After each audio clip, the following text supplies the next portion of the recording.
여러분, 안녕하세요.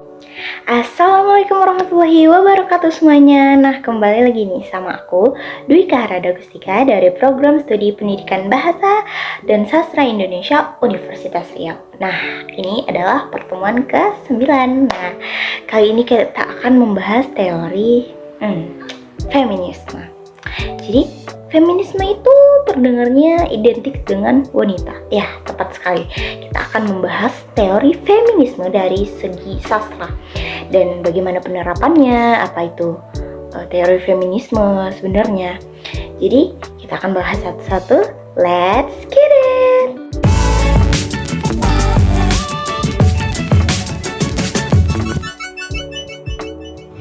Nah, jadi feminisme merupakan konsep pemikiran yang menuntut adanya kesetaraan hak dan keadilan yang sama pada wanita dengan kaum pria.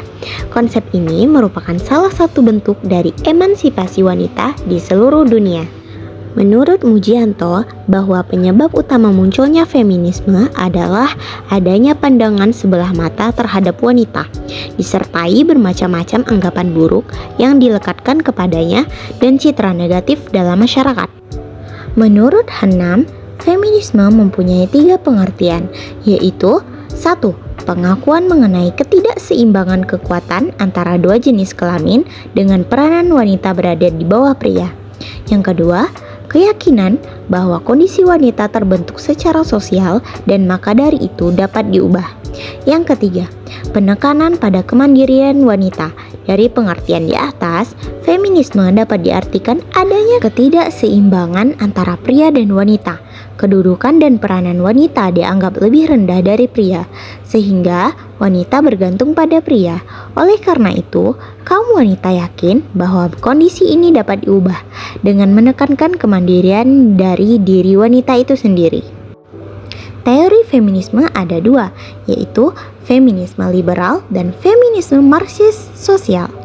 Apa itu feminisme liberal? Nah, feminisme liberal melihat perbedaan antara laki-laki dengan perempuan sebagai konstruk sosial, ekonomi, dan budaya ketimbang sebagai hasil dari suatu biologi abadi. Mereka menekankan perlunya kesetaraan kesempatan bagi perempuan di semua bidang. Yang kedua ada feminisme marxis sosial. Teori ini memandang bahwa kelas masyarakat hanya bisa menguntungkan beberapa gelintir perempuan, kelas menengah sebagian besar perempuan. Demikian pula, laki-laki akan tetap tertindas sampai sistem ekonomi kapitalis digantikan oleh komunisme. Nah, sekarang kita akan masuk ke dalam contoh penerapan teori feminisme ke dalam karya sastra. Saya memilih film Tilik yang pemeran utamanya adalah Butejo. Kalian sudah pasti pernah dengar Butejo kan? Nah, mari kita analisis sama-sama. Nah, sebagian orang pasti sudah nggak asing nih sama Butejo ataupun pernah dengar karena pernah viral pada masanya. Dan sekarang sudah ada seriesnya yang berjudul Tilik.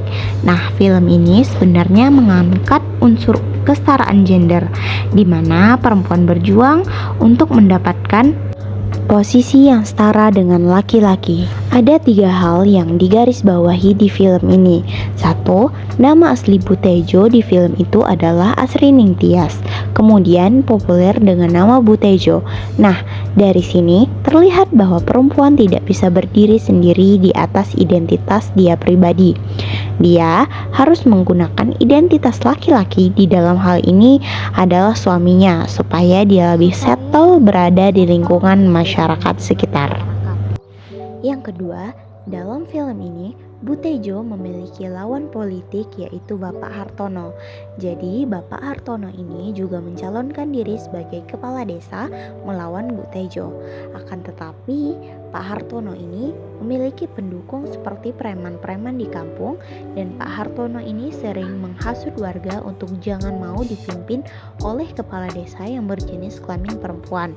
Pak Hartono ini juga seringkali melemparkan kata-kata seperti janda ke Butejo. Janda itu tidak layak jadi pemimpin desa. Jadi dalam film ini terlihat jelas bahwa janda dan perempuan seringkali mendapatkan stigma negatif terutama dengan kemampuan mereka. Nah, yang ketiga, Bu Tejo ini memiliki konflik dengan suaminya Pak Tejo, di mana Pak Tejo ini memiliki ambisi yang sangat kuat untuk menjadi kepala desa. Namun dari kemampuannya, Bu Tejo lebih mumpuni dari cara sosialisasi ke masyarakatnya, kemudian dari pengalaman organisasinya dan pengalaman-pengalaman mengatasi masalah yang ada di desa. Akan tetapi, karena Pak Tejo ini merasa dia laki-laki, dia merasa lebih berhak untuk mencalonkan diri sebagai kepala desa, walaupun pada akhirnya Bu Tejo yang maju. Jadi, dalam film Tilik ini memberikan gambaran bagaimana masyarakat yang didominasi oleh budaya patriarki menempatkan perempuan pada posisi nomor 2. Artinya, maskulinitas yang identik dengan laki-laki sering mendapatkan penilaian yang lebih dalam berbagai kesempatan dan kedudukan sosial, termasuk status sosial di masyarakat.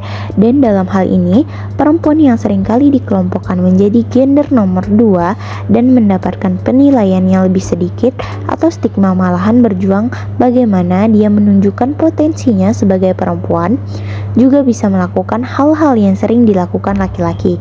Maka yang harus kita tanamkan adalah kita harus melihat orang dari potensi dirinya, bukan dari jenis kelamin ataupun ekspresi gender mereka.